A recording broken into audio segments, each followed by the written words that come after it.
Today, we're so pleased to welcome Dr. Thomas Pliske.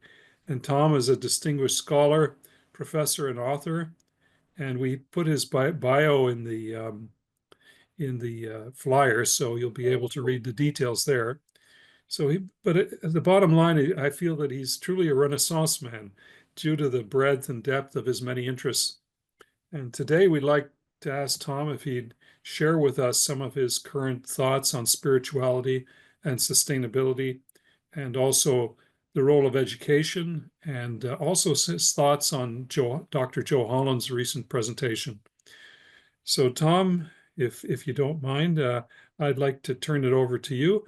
But just before I do, I'd like to say one more thing. I just recall the enjoyment of listening and learning from Tom's presentations during the Assisi and Rome conference. And I actually have a picture of Assisi behind me that I took on the last day of the 2018 conference. So Tom and I were just sharing some happy memories from that time. So Tom, I'll turn it over to you. Welcome. Thank you. Thank you. It's my honor and privilege to be here and talk to you about things that are, I think, in the forefront of what we're all trying to do. And I wanted to start with the name of our organization, which is Spirituality and Sustainability Global Network. And the spirituality is first, which it should be, because this is the source of everything. And the sustainability is our part of the creation here on Earth. And these two things are inseparable. As a spiritual seeker, I can tell you, and a nature lover, that in my view anyway, creation and creator can never be separated. They are one and the same. There is the silence source and the vision, which is universal nature, and then there is the manifestation of it, which we see as the cosmos around us, the physical part of it. But we all are recognizing that there is an inner part to this as well, a part that is not physically visible, at least to most of us, and which we have to acknowledge and we have to actually embody in order to really bring the transformation that we want for Earth. And the center of that, in my feeling anyway, is spiritual practice of some kind. So all of us, I'm quite sure, have a spiritual practice of our own, whether it's based in one of the great master traditions, Christ or Buddha or Krishna, or the Vedic traditions of India, Judaism, whatever, or from the indigenous concepts in which nature is the highest truth and is the source of things. So we can start anywhere. We can start from our love of nature and our appreciation of it, or we can start from the source, which is an inner thing. So I would encourage all of us, whatever your spiritual inclinations are, to have some kind of regular practice, prayer, meditation, dedicated work. And for people who are very active, the dedication of work as a manifestation of the highest truth is a path of yoga, which is recognized, at least in India, as called karma yoga. So those of you who like to organize and to serve and to be out in the field and be doing things, that is a form of meditation, and it takes you to the same goal inwardly as silence and prayer will. So the thing about that particular part of the path is that you need to feel coming from within you that you have your source, which is everything's source. We are part of the creation and we are connected to it inseparably, and we need to improve the reception of our understanding of that through our practice. So it can be through action. That's a perfectly valid approach. And sacrificed action, which we do not expect anything in return. This is the highest goal of meditation. It's the same thing, except we're doing and expressing it through our activities. But prayer and meditation, also very important. And what we need to have the contact with our source, whatever approaches appropriate for us, what we feel comfortable with. In my case, I do silent meditation every day for a certain amount of time in the morning, and I do it at other times as well. And from these experiences that we get, inner experiences, we come to feel and know that we are part of the creation. We and the Creator are one. And in our highest moments, we absolutely feel and experience that. So it brings a beam of light from the highest places into you. And we are, in that sense, instruments to spread light when we have a really good meditation and we're doing absolutely selfless service to serve Mother Nature and to serve the things that we all are working on. When we do that, we bring light into the earth consciousness, and it badly needs it, as Joe had pointed out in his article. All kinds of things are masquerading as spirituality and as religious movements when they are really tied to people who are looking for power and or are greedy and who are misrepresenting in a really, what shall I say, a shameful way, the source that they are trying to tell us that they believe in. But real spirituality and real inner connection is unmistakable, and obviously your own experience will tell you the truth of what you are experiencing, and it has nothing to do with outer power or greed or cruelty or exclusion. It is all about being one. We are one family. So my first request is that everybody find a way to practice that suits them and that they do that as a regular basis, because that brings light into you, and that light is shared everywhere. It goes every place. So spiritual light radiates. Mind dazzles, but the spiritual truth radiates, goes everywhere. So that is something that all of us can do. And there are many, many good examples that we all are familiar with in our work with in Assisi and through SSGN.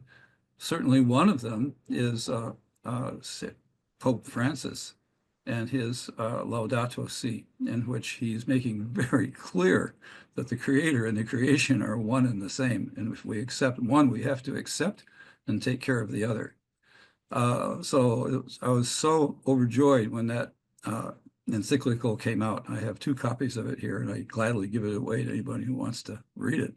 And then other people like Thomas Berry, who had experiences that told him that he and the creation were connected, and we can't take a passive role. We have to take an active role. We have to aim for harmony and perfection. And the creation as such, envisioned by the Creator, at least in my opinion, was one of harmony, all the pieces working together. So those traditions are very valid ones. And then, of course, there's St. Francis. And St. Francis is notable for a lot of reasons. One, of course, if you're a theologian of all the reforms that he brought about in the 13th century in Rome, but for my point of view and my own opinion anyway, it is his oneness with nature, which is outstanding. He identified with universal nature as a personal identification. He saw no difference between himself and the stars, the sun, the moon, wildlife, the seas, ocean, stars. And that kind of thing we need to have. That's what we know we all want to achieve in our inner life, is that feeling of oneness. And we get that through our regular practice, through prayer, and to become instruments for the higher energies that are moving through us to serve humanity and to serve the world. So St. Francis has been a hero of mine for all my life. My mother was named after him, Frances Pliske, my wife, or my mother, who passed away over almost 50 years ago. But she taught me about St. Francis and taught me that all life was sacred. And she was really my first spiritual teacher. And so there are many established pathways. The ones that suit you, you have to find the one that suits you and then dive into it and make it your own. But in the end, it means we claim the universe as our own. It's part of us, and we are that, and that is us. And from that, our action can spring forward and our thoughts can spring forward. And when we practice our spirituality, our prayer, our meditation, our selfless service, we get, which shall I say, inspirations coming into our mind about what we should be doing and how we should be doing it. And those things are directly coming from the source inside of us. So we have to value those, and we have to be open and try to feel that we're receptive to them, however we choose to practice and bring those feelings inside of us. A good place to start is our own heart. Our heart is a good place to start with that. Now, we also, as teachers, and I'm a retired university professor, although I'm still active in doing quite a few projects, we need to find ways to get people who are perhaps not appreciating nature to have more of a connection to nature, and to then begin to recognize that what they do outwardly, physically in nature is important to be in harmony with the world. And it's the old, I think it's probably medieval saying of the harmonia mundi, which was applied to music, but it also is the harmony of the world, which is the original harmony in which the vision was manifested.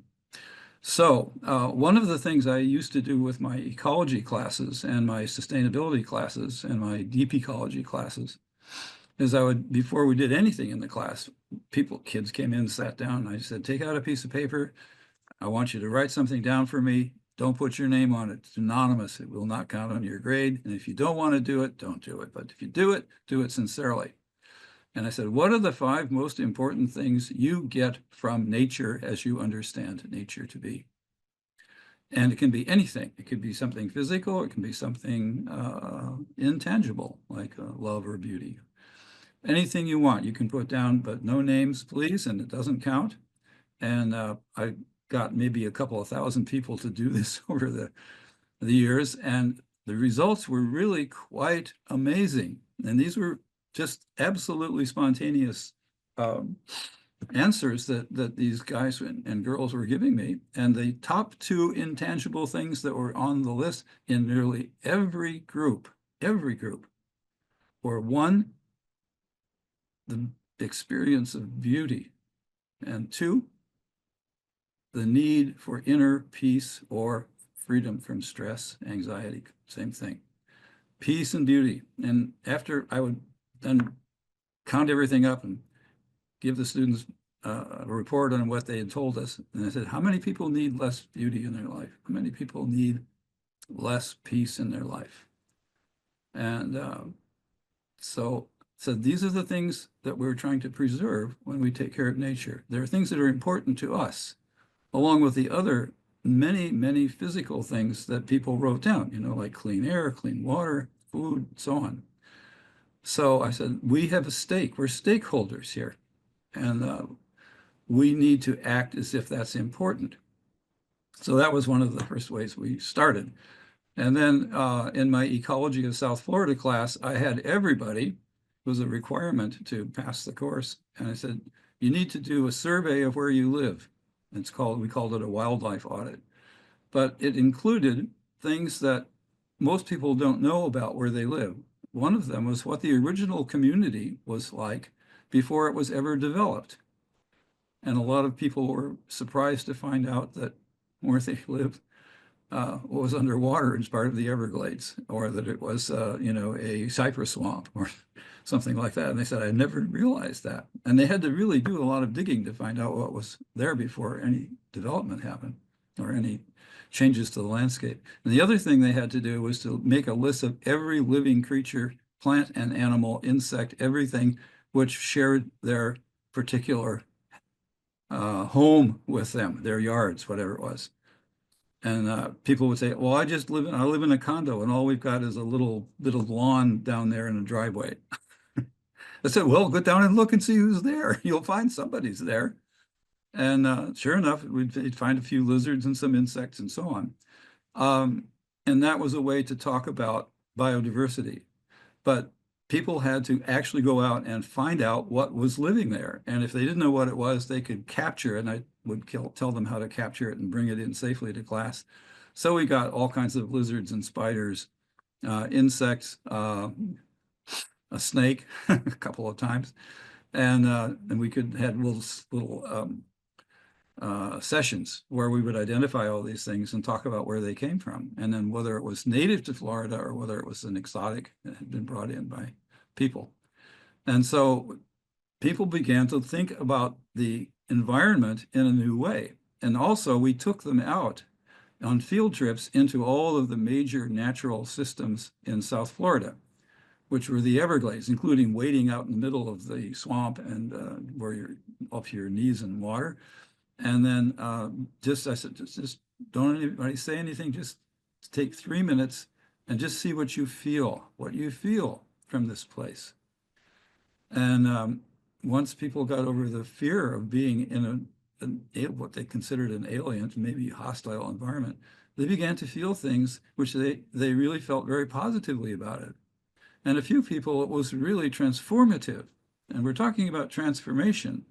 And the transformation starts at home. It starts with you. And then if you can find ways because of your own connections to offer transforming experiences to your students, so much the better.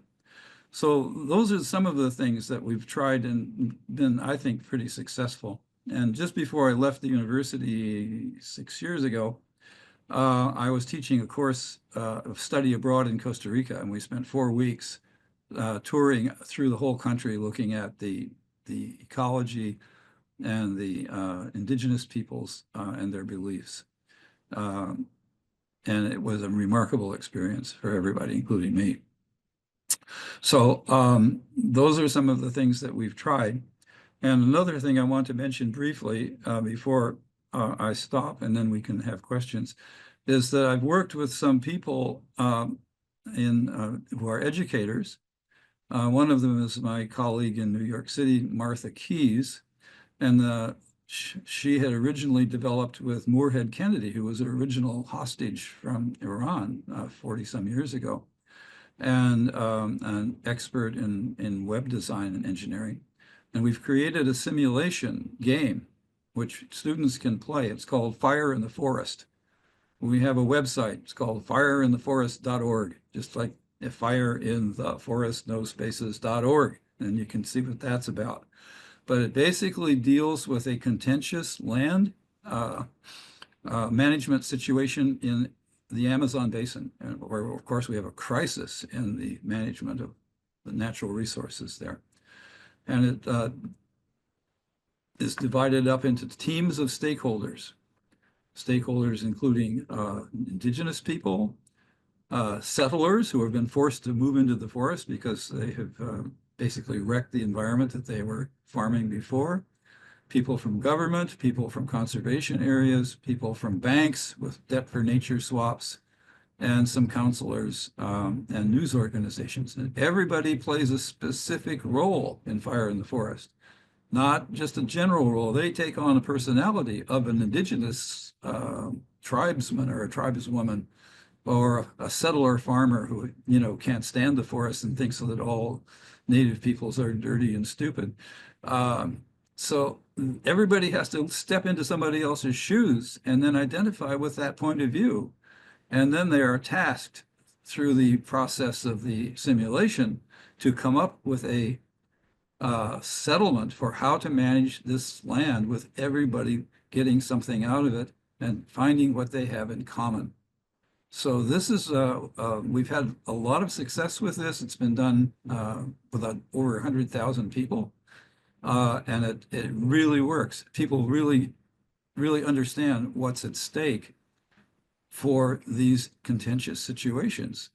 But people get the chance to really negotiate and identify with one another, which is a step in expanding the mind.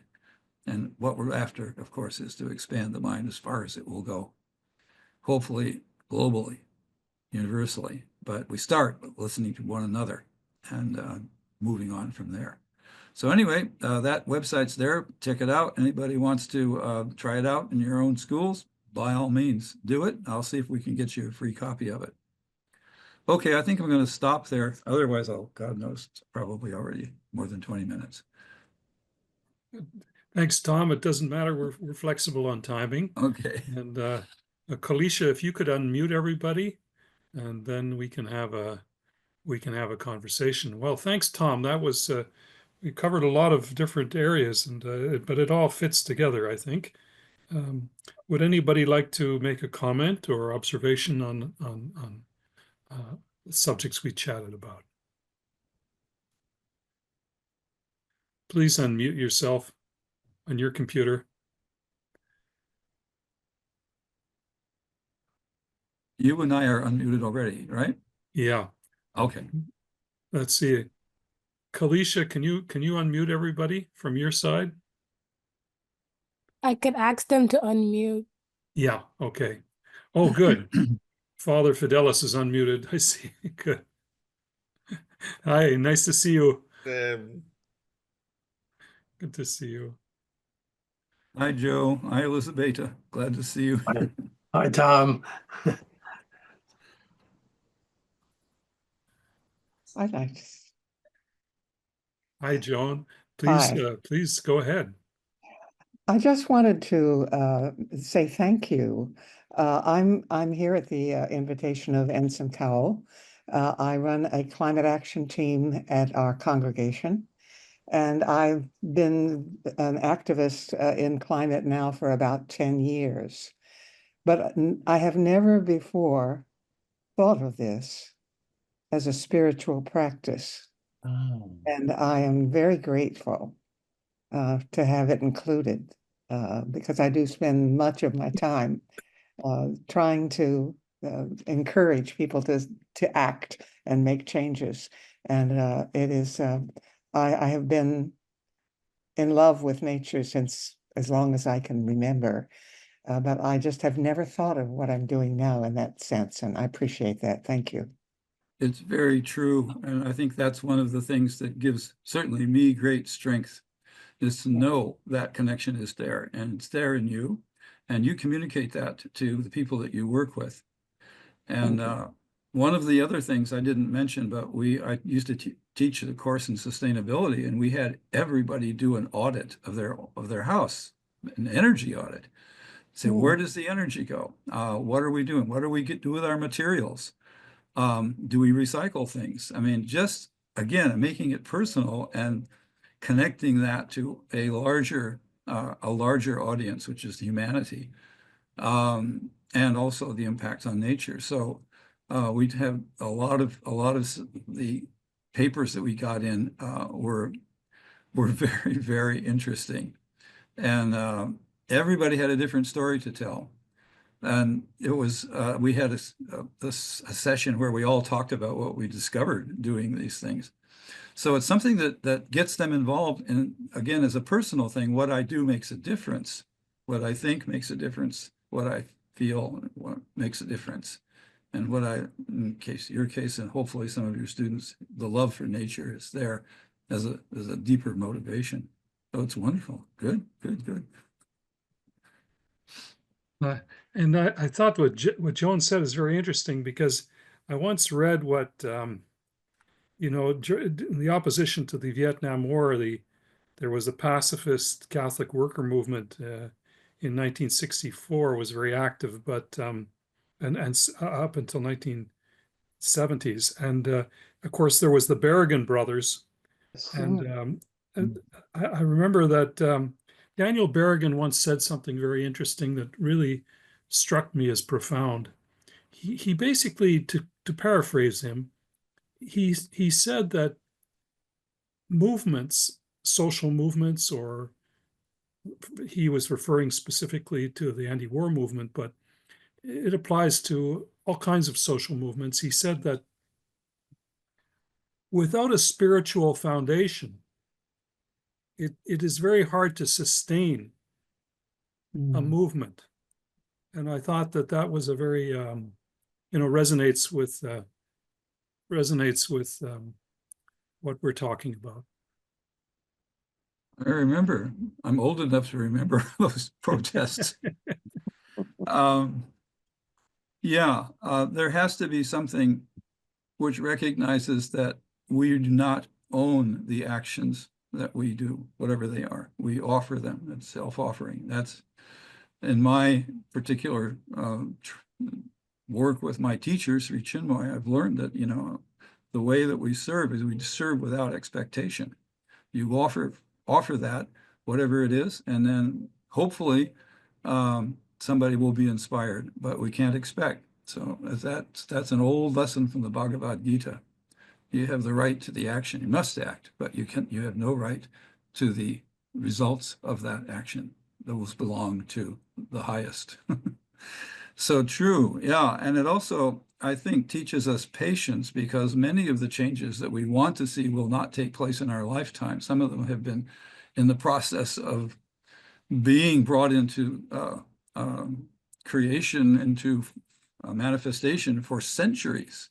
I mean, look what's happened in the last 1,000 years. I mean, if anybody would have thought that we would have had something called a United Nations in, 1000 AD, in the time of, the Norman invasion of England, I mean, most people weren't even aware there were very many places outside of wherever they lived. But now we really are a global society, but we have to catch up and act like one. But there's progress, and I think we have to reflect on the fact that some things are very, very slow tempo. And so that there's a delay between the vision, whatever the vision is, and the manifestation of it. And we have to be able to live with that. But doesn't mean we don't do things. We continue anyway, regardless of how long it's going to take, regardless of what we would call success or failure. We continue. Yeah, very, very important point. Great. Do we have any other comments and observations? Hello, Joe.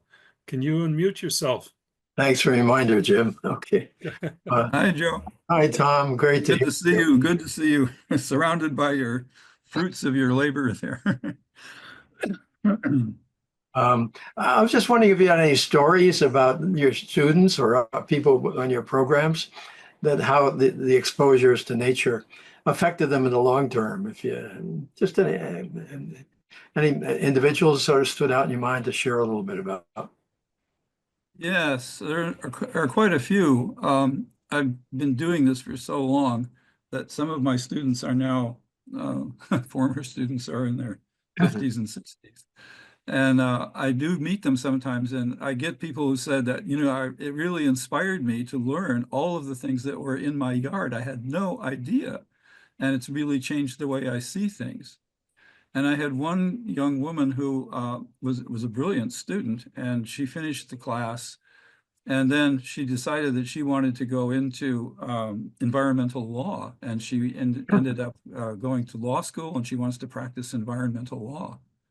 So, and I've had other people just say that they remember it, and I said that was just enough that they remembered what had happened.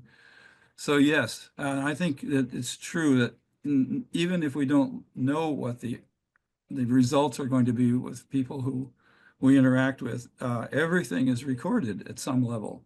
And if it's a good experience, an expanding experience, then yeah, it's going to have some positive effect. We might not see it or know what it is, but it's definitely going to be there. It's like with the things you write. I mean, it comes out of your soul into your heart, into your mind, into your fingers, and you have books, and I'm sure you've had similar experiences yourself. And by the way, thank you for the article on Christian nationalism. Oh, you're welcome. As I said earlier, that if you meditate and practice regularly, you will instantly know that has no place in the spiritual domain. Tom, I think it's okay if I. Hi, Ensign. Very, very nice presentation. We're always thinking about how we live in the concrete jungle and how people don't get out and experience. And one of my questions always in thinking is, how do we get more people to sort of feel the earth and even know about it? When they live in a place and then they get in the car and they're only on asphalt or something, they just don't even experience nature, and they don't have a relationship. They don't think about it. Now, your classes were captive and they could get them to immerse, but how do we get more people to get out there and really get an appreciation? Those of us that grew up with it, Joan Marshall referenced, as I did, you know, I was always outside and a little river we had. I just loved nature. But for a lot of people, that's not the case, the way they grow up, you know, in cities and so forth. Well, we need to, for those of us who are educators, we need to really make sure that those experiences are part of what kids are taught from an early age. We can do it by school gardens. That's one way to start. But I think that, you know, the idea that we are in a wider community, we really have to bring that idea in early. So the Earth Charter, among other things, is a wonderful mechanism for showing what that kind of education might look like and what kinds of values and activities might be introduced into schools, even with very young preschool children, where they do things together and they do things with the earth. Again, school gardens, whatever we've got, and to teach respect for life.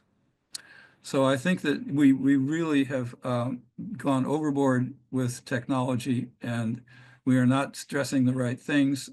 If I had my world and all to myself, no kid would have a cell phone before they were 17.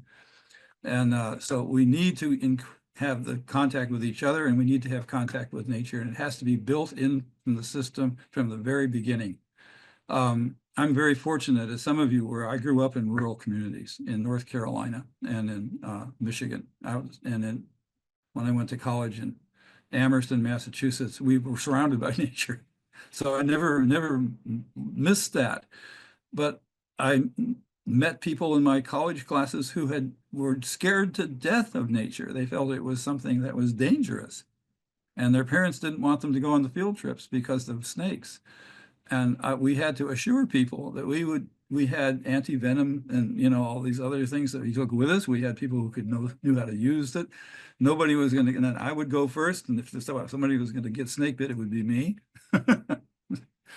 At any rate, we need to make the effort to introduce these into the curricula, and that's utterly important. And I think, you know, the things that Pope Francis has suggested along these lines are very, very important. We got to do them.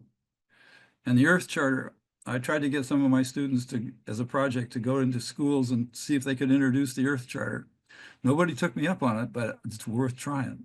But the thing is, we've identified all of these things that are so important for humanity. I mean, we have the United Nations Sustainable Development Goals. We have the United Nations basically expanded rights program. I forget the title of it, but all of these things have been set out as important for humanity to have at their disposal. But how do we teach these things?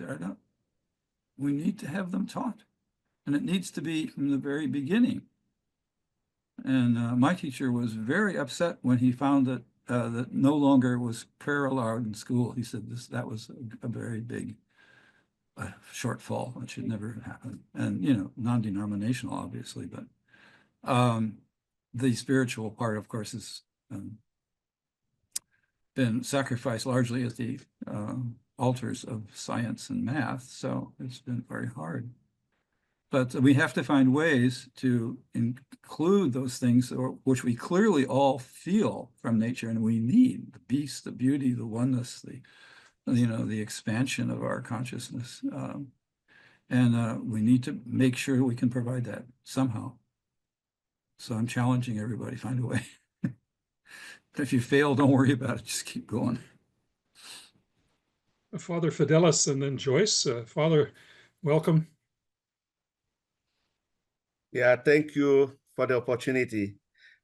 Tom, you touched something that we are really working on in Africa now, and I think you have a lot to offer us, because we are trying to delve more into this ecological education and spirituality. And part of my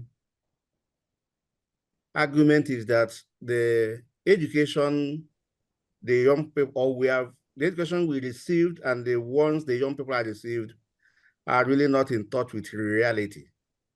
And there is need to revise the curriculum and what people are being taught. So we are working towards building a school in Africa that it will be a high school. And what we are trying to do is to develop a curriculum of studies that we build into our own African traditional experience of creation into the studies. But I find a serious war in the government-approved curriculum of education, because what the students are marked on to get certificates is different from our own African experience of reality, and even from the Christian theological understanding of reality. So the children are confused. They are confused. You teach them one thing, you experience one thing in the school, they are taught another thing. Salim are factors about the myths we live by. The myths we live by. There are many unfounded stories that the government, the Ministry of Education, is releasing and unleashing on our people. I think this issue of education curriculum that will respect the true view of our connection with life and the wider consciousness is something I would like to help to develop for what we are doing in Africa. Thank you. Thank you. If I can ask you, Fidelis, what country are you from? Nigeria. Nigeria. Okay. So Nigeria has a rich cultural tradition going back millennia. And I think, you know, if the government is requiring that certain kinds of competencies be taught and then measured in your students, you have to find a way to include, as part of the things they read, part of the math problems that they solve, include those cultural things which are important and which tie them to their heritage, because they're very important. We all have some kind of heritage that we represent.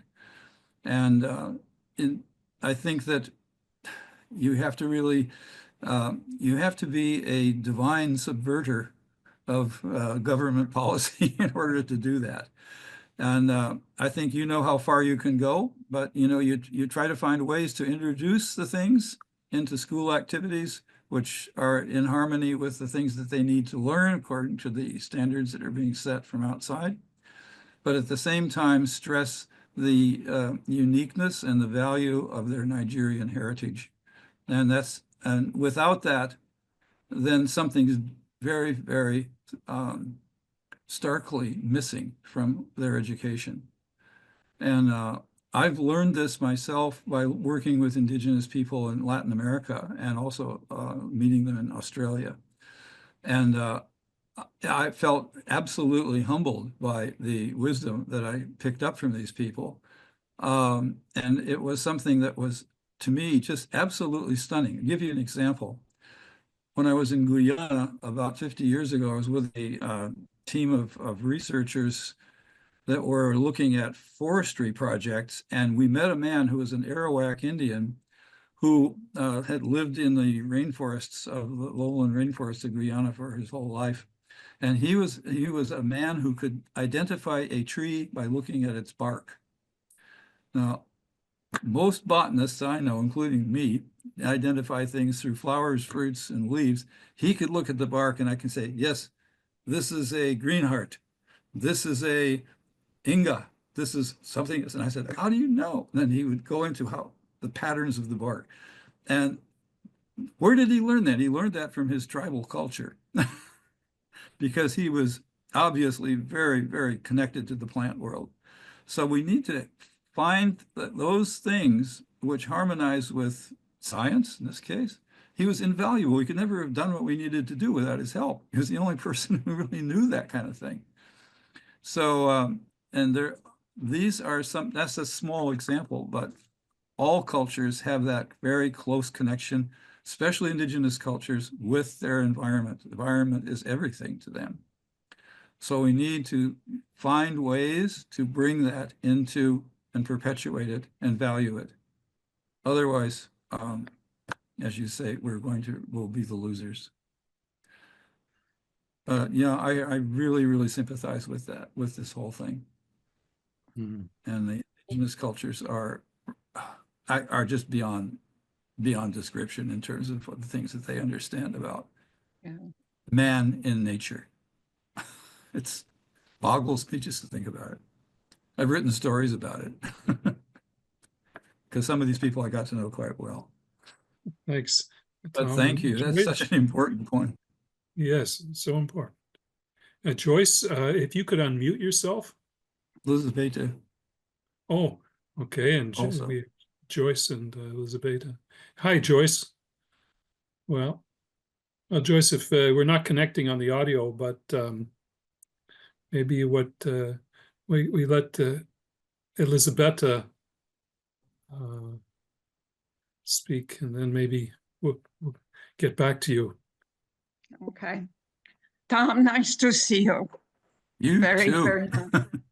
You How know, did this I'd like all to say a go? few words about someone Okay. from North Carolina, whom you know quite well, Tom Berry, Yes. who learned an awful lot from the indigenous people. In fact, he's the one, Tom Berry, who said that the only way we're going to save humankind from the crisis of our times is by going back to the natural world. But there's one way, he said, the only way, which is the way the indigenous people did, by developing an intimacy with the natural world. It's not enough to just love the natural world or thinking how good it is because it makes you feel good or because you're not that stressed. But we need to understand it like part of your heritage.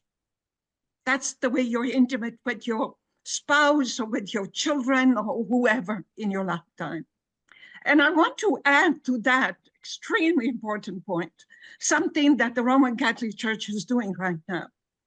This past week, Thursday, Friday, and Saturday, Laudato Si had one of the most important webinars, I believe, in 2024, which is on the day of creation. And basically, I could not be in Assisi, but I was online. There were about 35 people online and about 50 present there from all over the world. And basically, what the Roman Church understands is that there must be a day of creation. That is not enough to tell the people there was an Adam and Eve, because if not, they're not going to connect with the universe. They're not going to connect with the natural world. And basically, the day of creation would be starting with the Big Bang all the way to now. And therefore, in it, our cousins, the stars and the moon and the animals and the trees would become part of creation. I believe that this is one of the most important things that the Roman Catholic Church is doing in order to bring people closer to the natural world. Thank you, Tom. I couldn't agree more. And again, St. Francis, for him, that was a reality. It was absolutely the way he saw himself as part of a universal being, as an integral part of it. And it's something that we all are.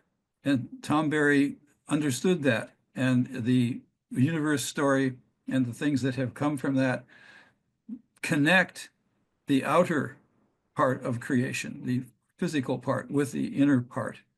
And which is one of the things that I think one of the reasons I used it in my courses, because it made that point so clearly and so powerfully and so emotionally.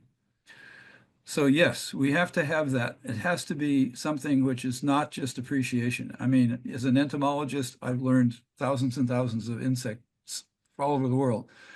But again, there's a difference between what I know intellectually and what I feel and what I absolutely feel as part of my identity. For me, I feel I get a lack of a word, a oneness with the creatures that I work with and that I talk to them like I would talk to you. And I was out on my chair this morning after I'd come back from a run, and one of the big green amoeba lizards came out and sat not within 3 feet from me, and I wasn't moving. And I saluted him silently. I said, "Hi, how are you doing? How's hunting?" And then he ran away. But anyway, that to me, he is a person. It's a person. So that's the thing. If we feel that connection with nature, then that we see the destruction of the beauty and the harmony, and we feel that's part of our own destruction. We feel sad about that. And we should be able to communicate that to other people. And this is one of the reasons that I pushed my students when I asked them what they got from nature. And so many of them had identified peace and beauty as something that was very important to them, and they identified their own experience in nature with that. And that to me was a great relief that that feeling is there, because I think it's innate in everyone. And a few people, Thomas Berry, one of them, major ones, has been able to communicate this to people. But we all have that capacity to, St. Francis had it, all is part of who we are inwardly, but we have to bring it forward. It has to be, courted inwardly and then manifested. But absolutely true. Without that, we will never be able to live in harmony with nature, because it will be the other, the thing that is not us. But that is us. I and that lizard are one. I'm half in jest, but all in earnest about that. Thank you. And Terry, could you unmute yourself and please share? I just really appreciate this conversation and where it's going. And Elizabetha, thank you so much for your very strong comments. I think, the way that we look at our own bodies and we check our vital signs, and we look at, our cholesterol level and our heartbeat, and, we really have learned to become, attentive to our bodies. That's the same way we need to take care of our land and these special places that we connect with. Those who are gardeners, for example, what time when you have to put bulbs in the ground, and you can tell now that it's too early to do it in October. You have to wait until December. There are things that, creatures that come out, and you pay attention to where their homes are. For example, if you plant a tree and all of a sudden through the roots of that tree, there's a creature that's trying to burrow out, that you planted it, on top of its network of dens below ground. And just the birds that come out and the trees that are on your property, you can see when they're not doing well, and you really need to look into it and take care of them and see what the needs are, whether it's more watering, so anyway, that kind of intimacy of the health of the land and this quality of the soil, and checking the soil, because the life that is in the soil and is really what sustains us. And so just as our body we look after, we really need to look at our lands with the same degree of intimacy. This is what science teaches us, that we are all connected. I mean, if you get nothing else out of taking an ecology course or a sustainability course, it is that we are all connected physically. The part that's missing is the part of knowing and feeling that inside, of having that intimacy that Elizabeth talked about. That is what is lacking. And that has to be cultivated. And we have to value that quality of caring in one another so that it doesn't get left out, that it's okay to have that kind of intensity. And when Elizabeth was guest talking in my classes, that she communicates that to people, and better than I can. And I feel it, but she can communicate it very well. And some of us have the gift to do that. And it needs to be there because that engages that, part of us which cares and is passionate. It's the controlled, it's the art of divine passion that we have to learn. And it has to be the same level as we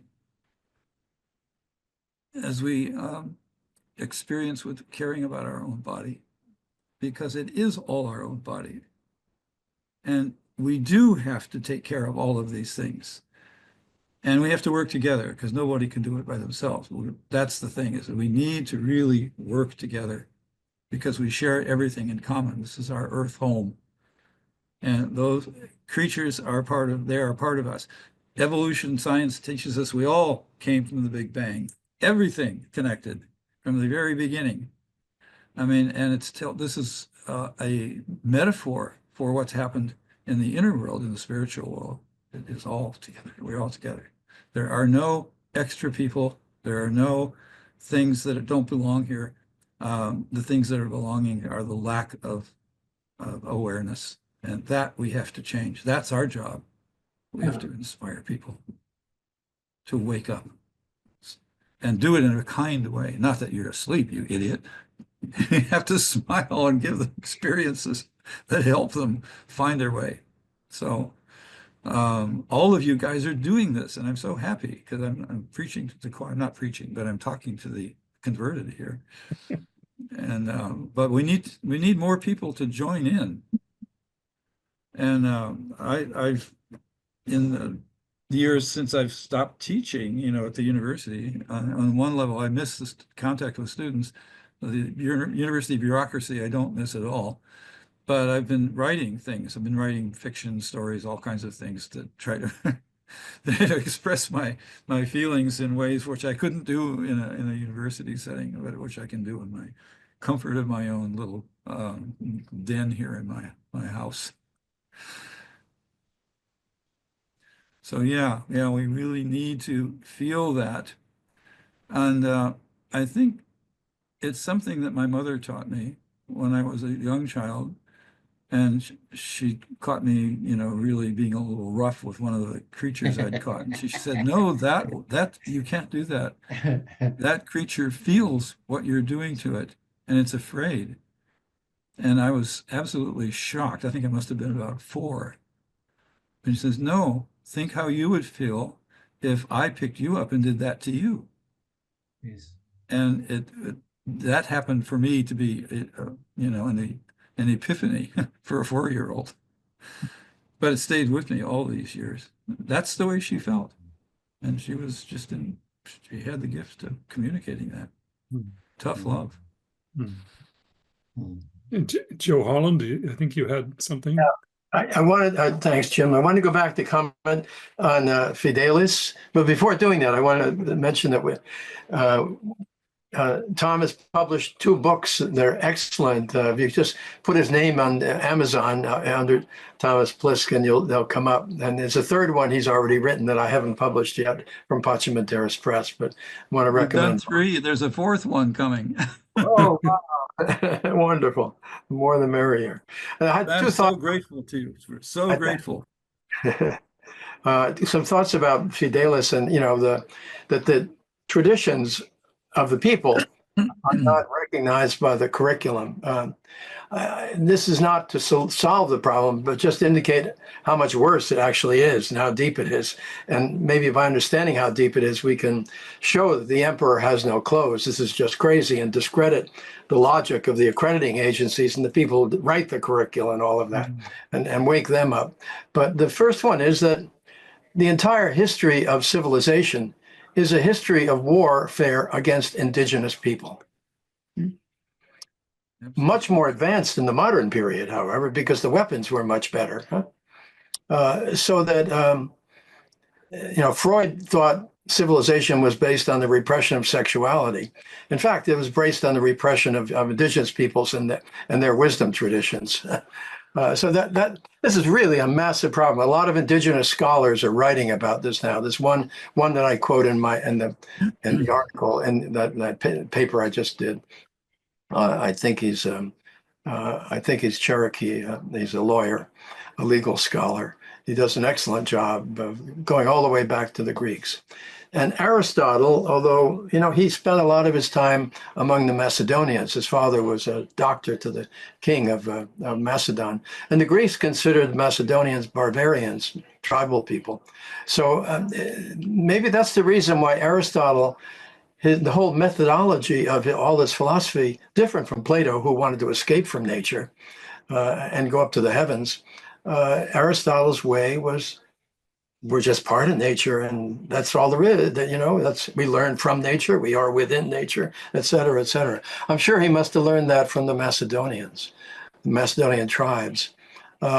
This other point I wanted to make is about the paper also that Tom referred to.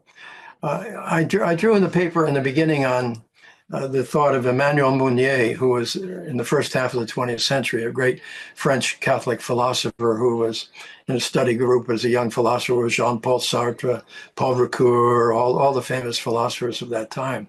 And he developed an analysis, I'll just briefly go through it, that the fundamental problem was this bourgeois individual, the liberalism, which he didn't realize philosophically, that the early developers of modern science had taken the philosophy of Epicurus, of atomism, and the atom in Epicurean philosophy is autonomous. Of course, we know today that in quantum physics, atoms are not autonomous, they're completely relational. But anyway, they thought it was absolutely autonomous. And we go there after in the Enlightenment, they take the Newtonian revolution applies Epicurean philosophy to physics, and then the other sciences follow, make it all autonomous parts. And then in the Enlightenment, they apply it to social sciences, and then we get social ideologies. And in the case of liberalism, it's the autonomous individual. And of course, Immanuel Kant held up this autonomous individual as tremendous figure. But no individuals everyone's connected. We're all relational. The only autonomous individual turns out to be what they call a non-bonded child who is really severely crippled emotionally. So, and of course they abuse the working class. Mounier says, well, then you get Marxism. It reacts against Epicurean liberal materialism. First of all, this big critique is it's not spiritual. Liberalism is not spiritual. It's materialistic philosophy of Epicurus. So it's not spiritual. That's its fundamental critique. And then Marxism tries to defend the working class, but it defends the working class without recovering spirituality. And so while its intentions are very good, it has no spiritual ground. And when he says, thirdly, what comes the other, where Marxism reacts from the left, then comes the reaction from the right of fascism. And he says it's a spiritual disease, but it's responding to the secularization of Marxism and of liberalism. Because people are not being fed spiritually by liberalism or by Marxism. And these other people tell them that they have the spirit and they believe in religion, they go with them. Huh?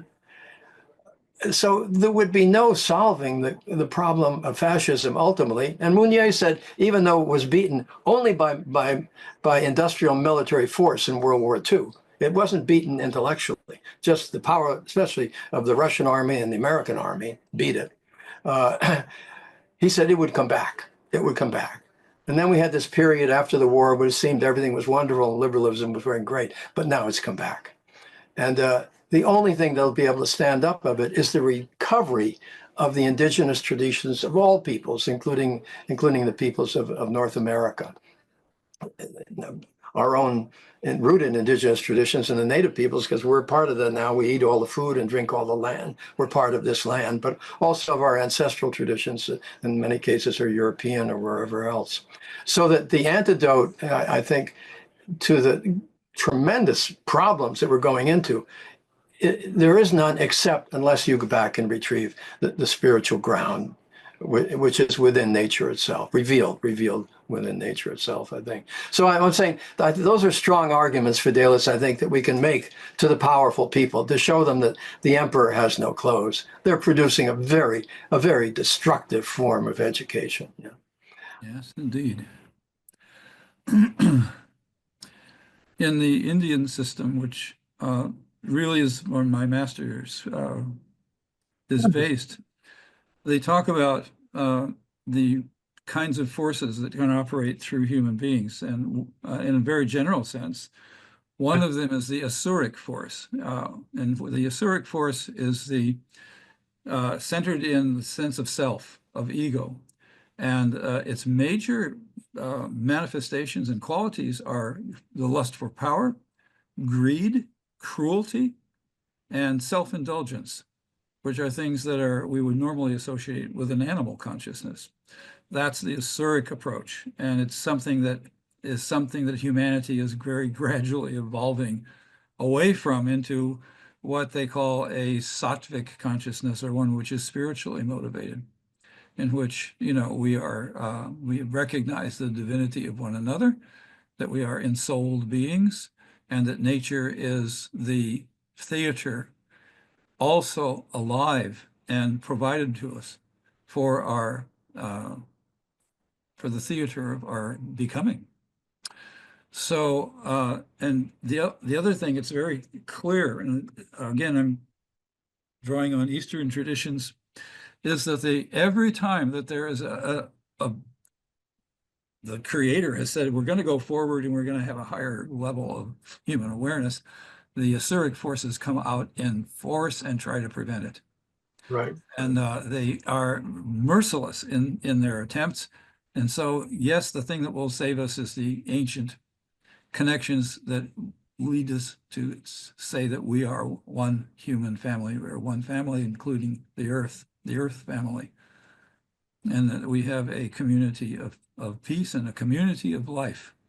And if we can't recover that, then the Asuric forces will continue to do what they're doing, and they'll find people who will believe them, because that's the way the reward system is throughout almost everywhere, what you're talking about, Joe. And I think we're all part of that, which is why I started out talking about the practice that we have. We have to actually invoke and embody light in our lives, and that spreads. And once we open that channel through ourselves, and we can inspire others, or we bring people back into the fold of the great indigenous truths of Mother Earth, and of, you know, the countless great spiritual traditions, then we become, there's hope, and we have to have hope. Otherwise, we will not work to bring the victory about, which has to be brought about.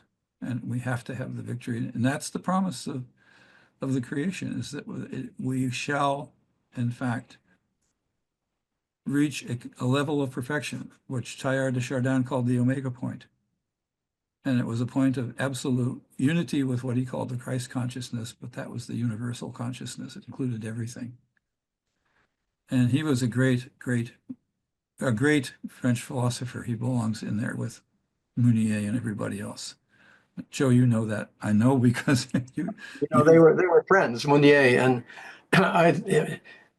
Teilhard called it a personalizing universe. He thought it was bringing forth thought and personhood, and he got that from Mounier. And Mounier finally decided the only solution to fascism was this cosmology that of sacred and evolving holy earth. Yeah.